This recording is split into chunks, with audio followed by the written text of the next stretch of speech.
Hey, what's up, guys? This is the Objective Jerk, and I'm said jerk.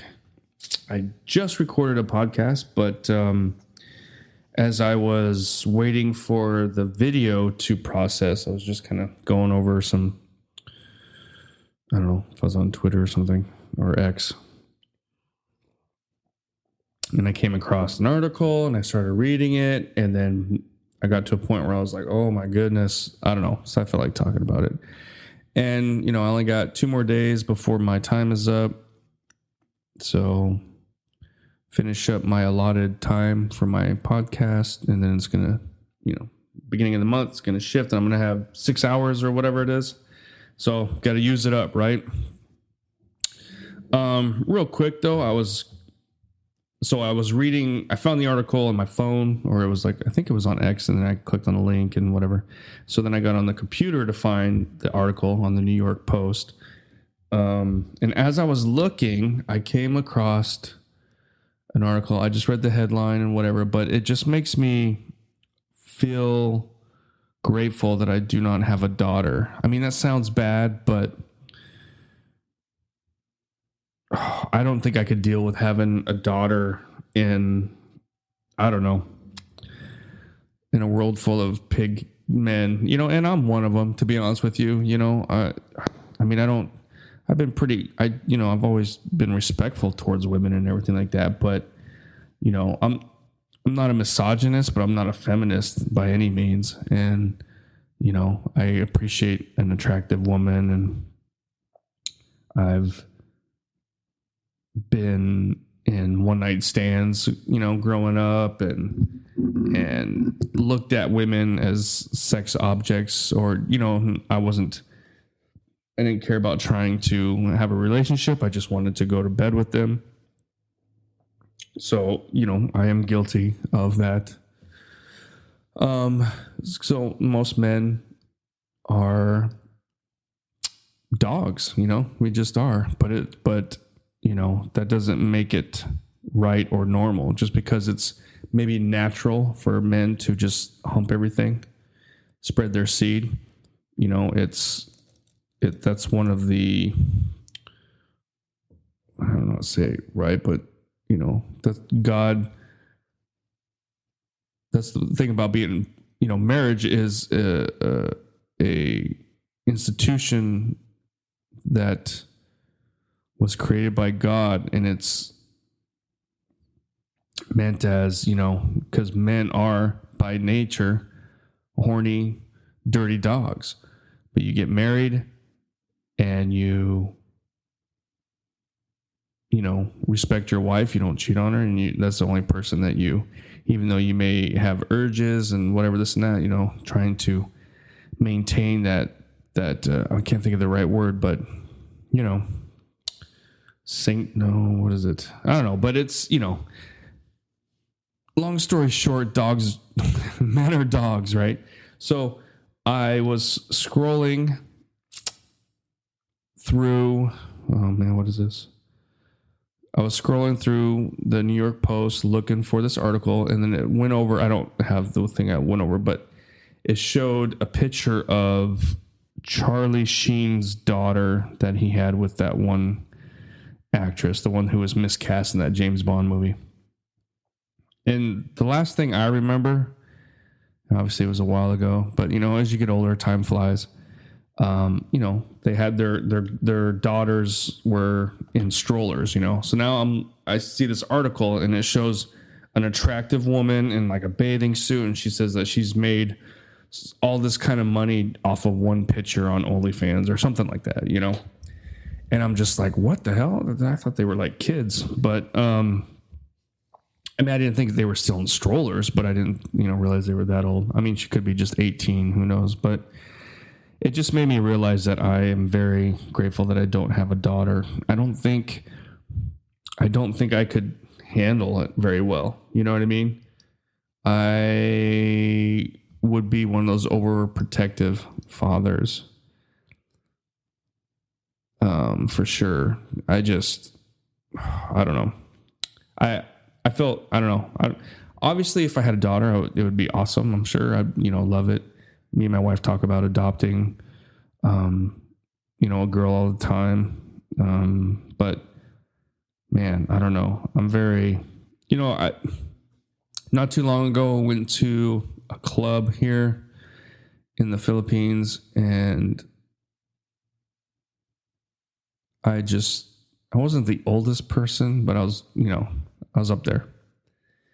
Or I wasn't the only older person, right? And that was the last time I went. This was like 2 years ago or something like that. And I don't care for it. I never really cared for it because of my introvertness, but I don't know. So I sat there, and then there was like this group of young college kids kind of hanging out by our group, and we started kind of talking with them.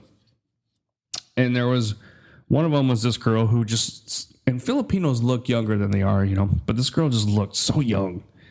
And I remember just sitting there, and I was just kind of, the whole time I just kind of stood there. I was like drinking a beer or something like that, but I was just watching like guys just kind of come up and this and that. And she was getting too drunk, and I was just like, oh gosh, it's like I almost was like wanting to take her phone, call her parents, you know what I mean? And I was trying to tell her friends, hey, watch out. She's pretty drunk. And I was concerned for her. But then I don't know. I just don't think I could. I don't know. I couldn't imagine having a daughter going to a club. I would,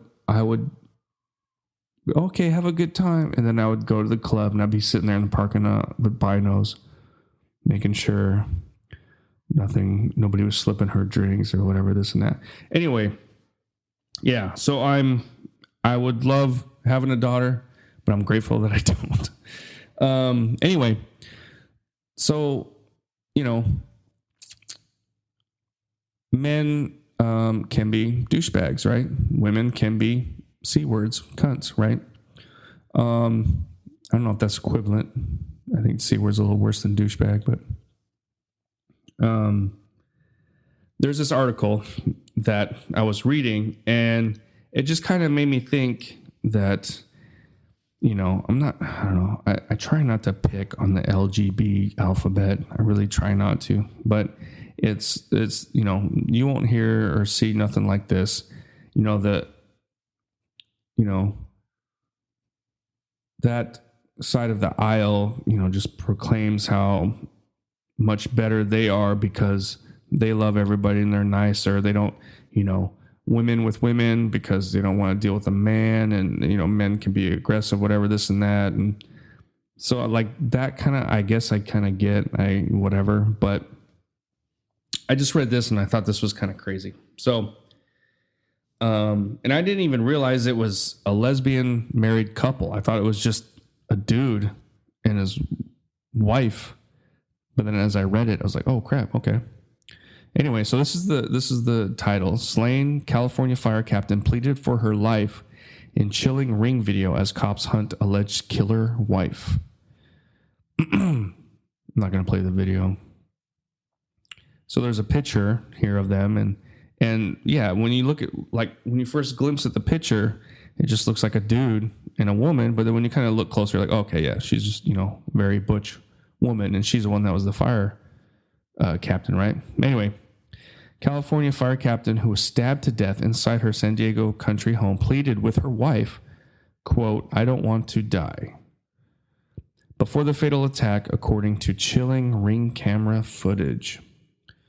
Rebecca Maradi, 49, can be heard begging for her life in the video from February 17th. So, like 10 days ago. That was provided to the San Diego County Sheriff's Office by the victim's mother. Man, that's got to be rough, though.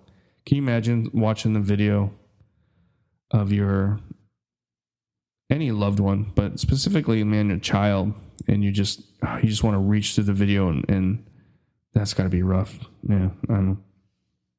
Anyway, victim's mother, according to an arrest warrant reviewed by Eyewitness News. So there's a picture of her. She's very, butch. She could almost pass as a man, but if you look close, you can, okay, she's a woman.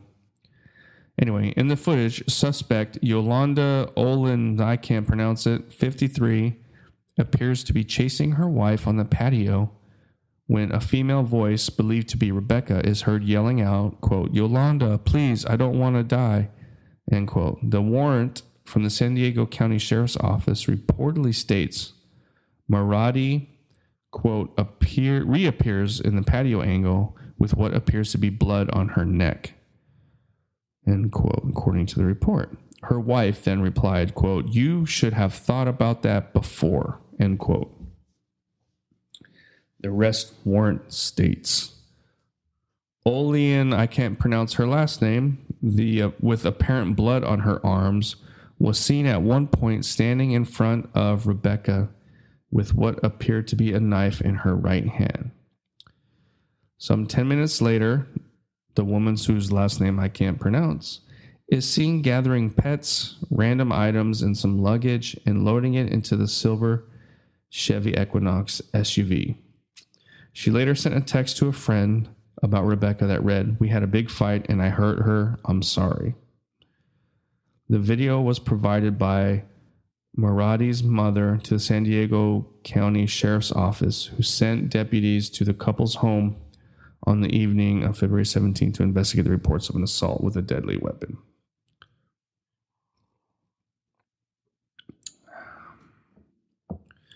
Maradi was found with multiple stab wounds and was pronounced dead at the scene. The slain fire captain had told Yolanda that she wanted to get a divorce after 2 years of marriage, a week before she was killed, according to the arrest warrant.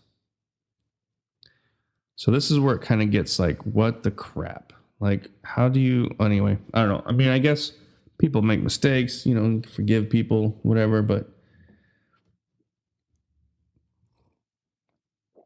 this seems a little crazy to me. The sheriff's office announced last Thursday that the woman's name, who I can't pronounce, is one in connection with her wife's murder. Maradi, known as Becky by her friends, was months away from retirement after serving with California Fire for more than... that sucks. I mean, dying sucks, but it's just the whole thing kind of sucks. I do feel bad for, I'm not, oh, she's lesbian, I don't care. I'm not that kind of person, I don't agree necessarily with the lifestyle, but I'm not bashing. I don't like it when they try and just really all the crazy forcing, into schools and all that kind of, I don't like that kind of crap. But anyway,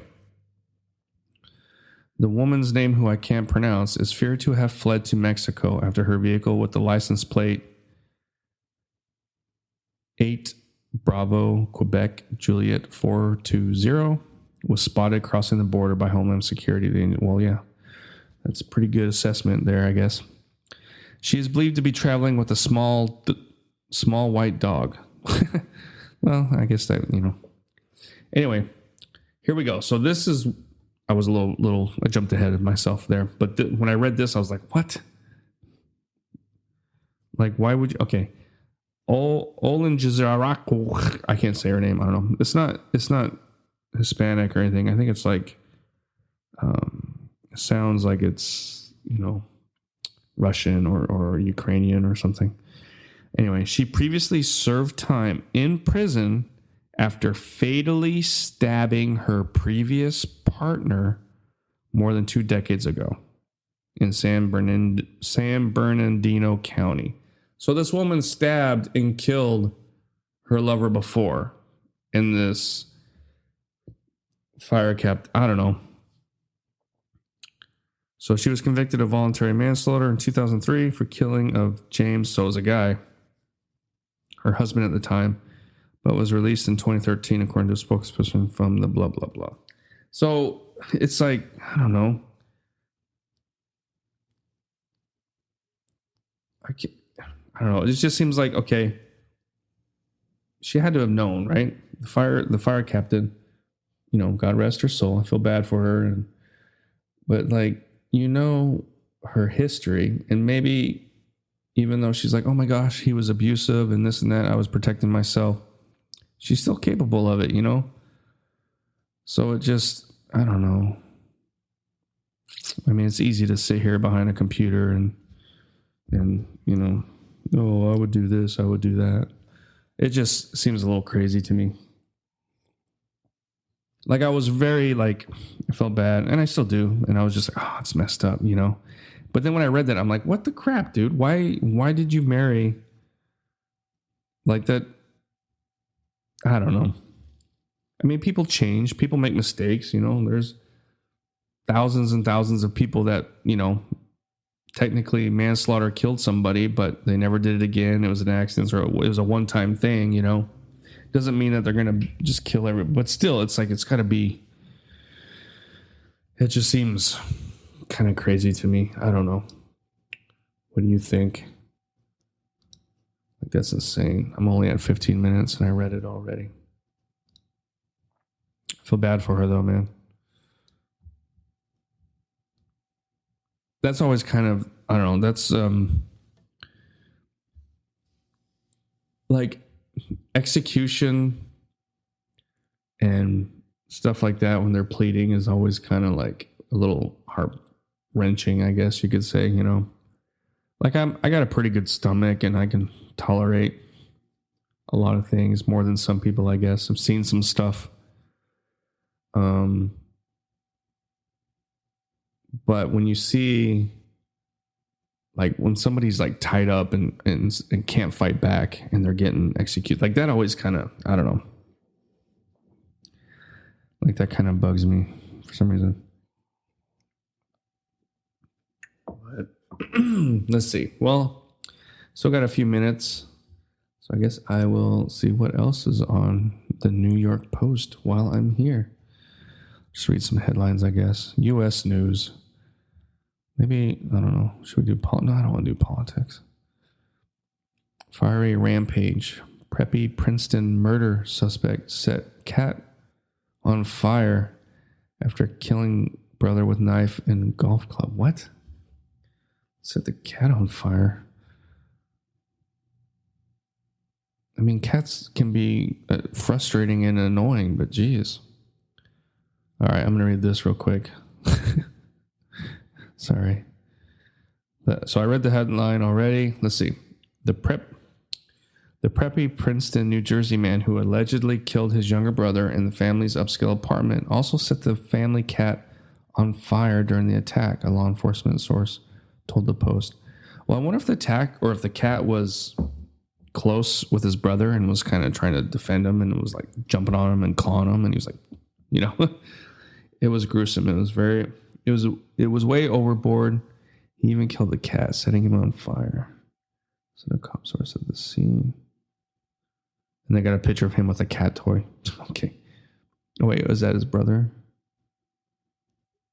I don't know.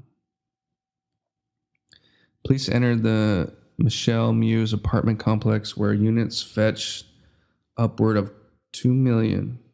Oh, they cost about $2 million. Okay. After Matthew Hettergen called 911. Why can't people have like normal last names? Called 911 to report a fire and a dead body inside the family residence. Once inside, they found Joseph's bloody corpse along with the dead cat and quickly arrested Matthew, a former Westland soccer player, charged him with murder. Stay with us. We'll be right back. Thanks again for listening to The Objective Jerk. I greatly appreciate it. If you could like, subscribe, comment on wherever you're finding this, and you can also email me at theobjectivejerk@gmail.com. So hope you're enjoying it, and please continue on with the episode.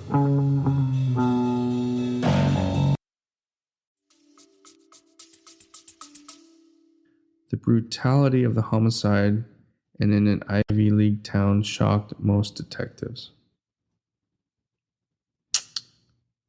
I guess, said a high-ranking New Jersey police source. Joseph, 26, was a superstar soccer player, garnering numerous accolades beginning at Toms River North High School and continuing University of Michigan, where he was a 3-time academic all Big Ten, whatever, blah, blah, blah, blah, blah. So are these his 3 brothers? There's a picture, I don't know. The brothers came from a wealthy family who moved from a $1.1 million home to Tom Rivers ritzy prison. It's incredibly tragic. Matthew Hertgen came from what appeared to be a perfect all-American family. No one could have predicted that something like this would happen. To have it in such violence is shocking, and the loss of his brother Joseph is devastating. Another high-ranking police officer said, well, it's always devastating. I'm curious to find out why or what was going on with him. Like what was the trigger, you know? Authorities have charged Matthew with first-degree murder, weapons offenses, and animal cruelty. If convicted, he faces up to 30 years in prison. Prosecutors said Joseph's official cause of death will be determined. Matthew posted a bizarre Facebook photo of himself with a $7.99 cat toy just one day before the rampage. I don't know if that's connected. I'm pretty sure burning the cat was wasn't planned. That was probably just, he was still angry, killed his brother. The cat was, maybe he didn't like it. It was his brother's cat. Or like I said, the cat was clawing on him or something. Anyway, kind of curious to what happened. It is so sad that animals are so defenseless. Animals aren't defenseless. They trust people too much, I guess. You either have animals that overly trust humans or don't trust us at all. Yeah, definitely lead off your sadness with the death of a cat. I could pick you out of a lineup. To people in their comments. I mean, it's, you know, I don't, the cat probably trusted him and didn't, maybe, you know, the cat was sitting there rubbing up on his leg and he just picked it up and doused it with something and started it on fire. It's messed up.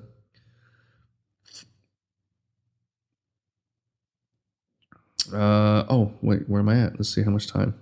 21. Dang. Okay. I could probably read one more article, I guess. What do you guys think? Is this something I should do? I do this sometimes, but not really. Usually I just pick an article, not like hang out with my microphone in the New York Post. 113 years old. Oh, office after doing it. Okay, I kind of don't want to talk about politics. Let's see. Just read that. I'm probably sure. Antidepressants have ruined their sex lives. I'm dead. Okay, yeah. This is for real. So Gen Zers say antidepressants have ruined their sex lives. Yeah, I can. Nick Alves was 19 when a psychiatrist offered him the antidepressant Trental, I don't know what the hell, to treat his moderate anxiety and depression after just a few short visits. You know, I had pretty bad anxiety when I was a kid, and I think most people kind of do, I would think. Maybe. Not everybody, but I remember I couldn't sleep because I'd be thinking about the next day and stuff I got to do or whatever. I didn't finish this, or I don't know, something, you know, I'm going to be in a class with this person. I don't know. My brain could not shut off sometimes, you know, so I had kind of high anxiety too, but I'm glad I was never prescribed medication at a young age. Going on a popular selective blah, blah, blah class of drug. Yeah. So he's taken over the course of the couple weeks. He almost entirely lost feeling in the area of his dick, and it never returned, nor did the high sex drive he once had. I don't know. I have a pretty good sex drive, but yeah, taking the antidepressants did affect that big time. And even, so like the antidepressants it really lowered my sex drive. And then I take gabapentin, which really kind of affects, like, it's kind of hard to explain, but like I will be, like I imagine like porn stars take gabapentin because it does make me, I'm getting personal and a little dirty here, so I apologize, but it does make me like last longer. And sometimes I can't even, what's the nice word of saying, I can't climax, right? And which can be frustrating when it doesn't happen after a while. You know what I mean? It's like, well, sit, you know, and so I was kind of having, like, I didn't have a sex drive, and then I couldn't ever really climax. And it's like, there were times where it's like, you know, after having sexual relations with my wife and I couldn't climax, you know, she would go to bed. She was like, I can't do anymore. And I have to go like in the shower and spend like an hour trying to get myself to climax. It was just ridiculous. And so, man, this is pretty personal, but anyway. So I got off the SSRIs. I got off everything completely, but the gabapentin does help me for like the PTSD that I have, especially going into like when I'm at home, I'm okay. But if I go and I have to go do some stuff, it does really help me from being irritable and everything. And that's kind of what, well, I got it right here. Irritability and anxiety and pain. So, and it's like, I'm prescribed kind of a lot, but I don't take all of it. I try, because if I take what I'm prescribed, then it's like, yeah, it ruins my sex life a little bit, or it doesn't ruin it, it affects it. And then, yeah, so with the antidepressants, I can attest to what this person's saying, but I weaned myself and I quit taking it, and I think everything's okay. So I guess everybody's a little different. That's the thing about medications and all this crap that we take, that people take, man. It really can affect and ruin your biology and your, and everybody's a little different, it's kind of scary. And they're so quick to prescribe and throw that stuff out there, man. If you are thinking about it, just be really mindful and, take it slow. I don't know, but that's about it. A little personal, little R-rated, I guess, maybe. I don't know. Might have to put explicit on this one. I don't think so. I didn't say anything, right? I think I kept it G, right? Or PG. Anyway, so that's that. Let me know what you think. Was this interesting? Is this something you want me to do? Or is it, I don't know, I kind of do it anyway. I don't get a whole lot of feedback of like, oh yeah, I like this one. Nah, this one wasn't very good. It's just either, somebody makes a little comment or the haters, whatever, or it's a troll, like, oh, Americans are stupid, whatever. But anyway, so let me know, comment, like it, email theobjectivejerk@gmail.com.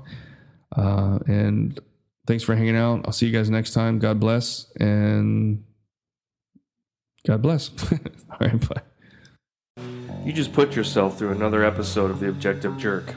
Thanks again for hanging out with me. Please email me at theobjectivejerk@gmail.com. Like, subscribe, comment, wherever you find this, follow. It all helps. But thanks again, and I'll see you next time.